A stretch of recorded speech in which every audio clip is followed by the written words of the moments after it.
Baik, Assalamualaikum warahmatullahi wabarakatuh. Kami dari kelompok 2 akan mempresentasikan hasil progres kami dari Capstone Project. Pertama, kenalkan saya Jihan Farah Alfariski sama rekan-rekan saya, ada Rahel Jessica, Haikal Gibran, Lukas Awan, dan Ambar Wilis. Oke, yang pertama, desired outcome atau hasil yang diharapkan dari produk kami. Itu yang pertama, efisiensi operasional kafe. Yang di dalamnya terdapat beberapa poin, yaitu yang pertama, mengurangi waktu pengelolaan reservasi 75% dibanding sistem manual.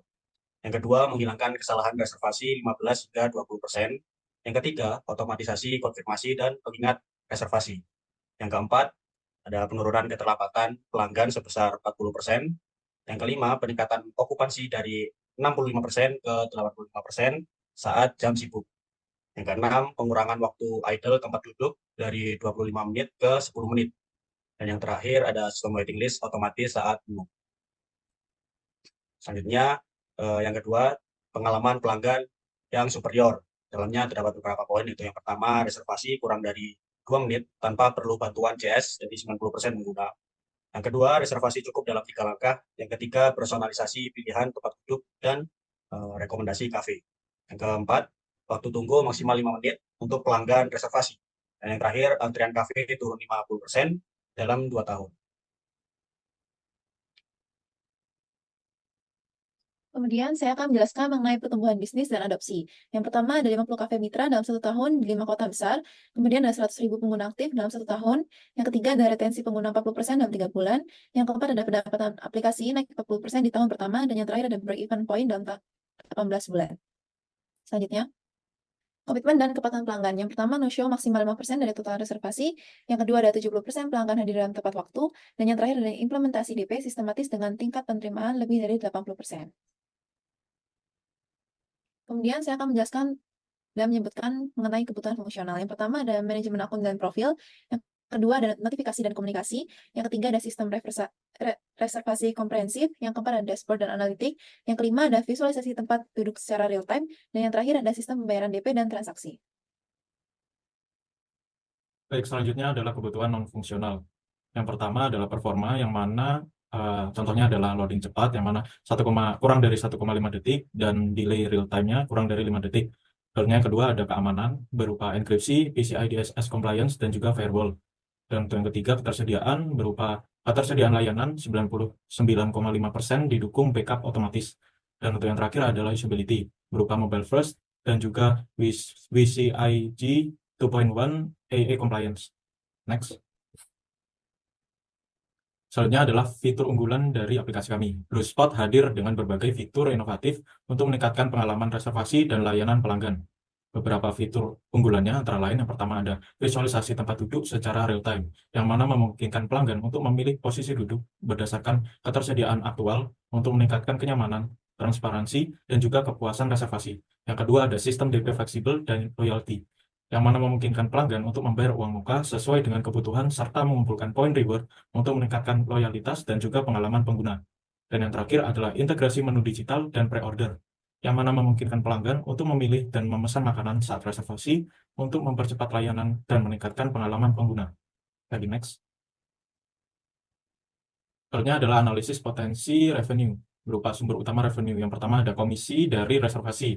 Model monetisasi ini mirip dengan sistem marketplace, yang mana platform memperoleh komisi tetap atau persentase dari total nilai reservasi. Yang kedua ada sistem DP atau down payment, yang mana pengguna melakukan pembatalan di luar batas waktu yang ditentukan, maka sebagian atau seluruh DP dapat dianggap hangus dan menjadi pendapatan tambahan. Lalu yang ketiga ada langganan atau subscription untuk mitra. Bluespot menyediakan fitur-fitur premium untuk kafe mitra. Fitur ini ditawarkan dalam bentuk paket berlangganan bulanan. Dan yang terakhir ada iklan dan promosi menu. Kafe mitra dapat membayar untuk mempromosikan menu mereka agar muncul di posisi teratas atau boosted listing, atau tampil lebih menonjol dalam hasil pencarian.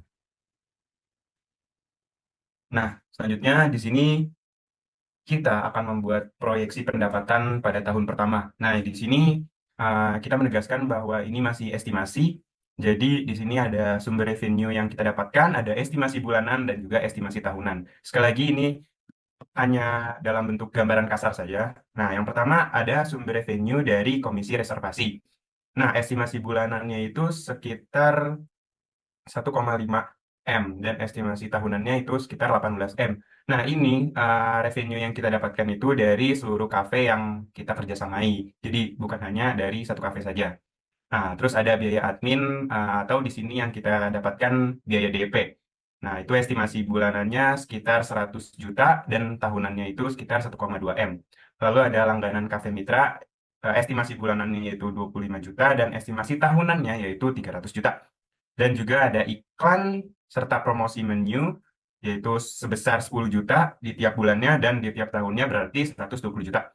Dan yang terakhir yaitu ada total estimasi revenue. Nah, di sini totalnya yaitu 1,6 M sekian dan estimasi tahunannya yaitu 19 M sekian.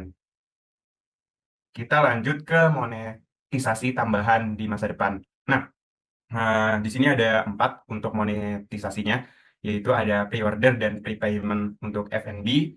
Itu seperti kayak memungkinkan pengguna untuk melakukan pre-order, jadi memesan menu terlebih dahulu dan prepayment untuk F&B. Lalu ada loyalty marketplace. Nah, di sini yaitu kita menyediakan poin loyalitas yang dikumpulkan oleh pengguna dan dapat ditukarkan dengan menu kita kayak gitu. Salah satu menu kita. Lalu ada data insight service untuk F&B industri dan juga ada partnership dengan e-wallet dan vintage. Nah, di sini partnership kita yaitu bisa buy one get one atau misalkan dengan GoPay, e-wallet atau OVO kita bisa dapat cashback kayak gitu. Nah, yang selanjutnya yaitu ada indikator finansial kita. Di sini ada 3 indikatornya, yaitu ada BEP, target, dan potensi. Nah, BEP ini, break even point, kita diproyeksikan tercapai dalam 18 bulan sejak peluncuran aplikasi. Dan target kita yaitu profitnya minimal 15% di tahun kedua, operasional dengan pengelolaan biaya operasional dan peningkatan pendapatan dari fitur premium. Lalu ada ketiga, yaitu potensi. Potensi pertumbuhan berkelanjutan melalui peningkatan jumlah pengguna aktif atau ekspansi ke kota baru dan juga pengembangan fitur berbasis data. Seperti itu. Selanjutnya. Oke, selanjutnya yaitu ada desain sistem. Nah, desain sistem di sini itu ada color style yang pertama. Nah, kita memakai color style yaitu dengan primary seperti ini dan secondary seperti ini. Nah, primary-nya kita memakai oranye terang. Nah, ini menjadikan identitas visual utama yang digunakan untuk tombol aksi utama dan elemen penting. Nah, yang kedua yaitu ada secondary. Secondary kita ya di sini kuning keemasan. Nah, secondary ini digunakan oleh kita untuk sebagai warna pelengkap agar aksen visual dan penekanan sekunder kayak gitu.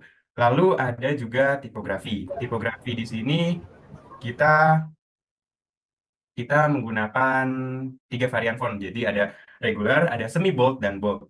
Nah, kenapa sih kita menggunakan 3 varian tersebut? Karena untuk menciptakan hierarki yang jelas dan konsisten, yaitu ada regular untuk body dan caption agar mudah dibaca, semi bold untuk label dan subjudul untuk memberikan penekanan ringan agar pengguna tahu, dan juga bold untuk judul utama dan elemen penting menarik perhatian.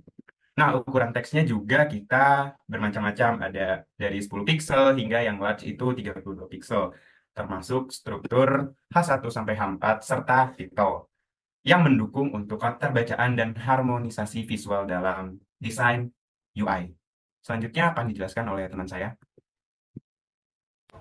Kemudian untuk yang ketiga yaitu shadow. Di sini untuk memberikan hierarki visual dengan pendekatan yang struktur shadow, yaitu terdapat ada 3 shadow, yaitu ada button, ada bawah dan ada atas. Untuk yang button yaitu untuk tombol interaktif yang menciptakan kesan yang mengambang. Untuk yang shadow bawah digunakan pada card atau pop-up. Untuk di sini untuk memberikan kesan yang elevasi yang ringan dari latar. Kemudian yang terakhir yaitu efek.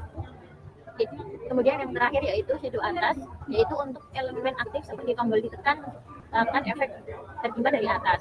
Efek ini digunakan untuk mendukung interaktivitas dan estetika modern tanpa mengganggu desain. Kemudian yang terakhir yaitu spacing. Di sini digunakan untuk menjaga konsistensi layout dan ritme visual. Kemudian digunakan untuk mempermudah komunikasi antara tim desain dan tim developer. Dan yang terakhir digunakan untuk visual bar progresif dari 0 sampai 80 pixel untuk menunjukkan keselarasan antar elemen. Sekian presentasi dari kami. Bila ada salah, mohon maaf. Wassalamualaikum warahmatullahi wabarakatuh.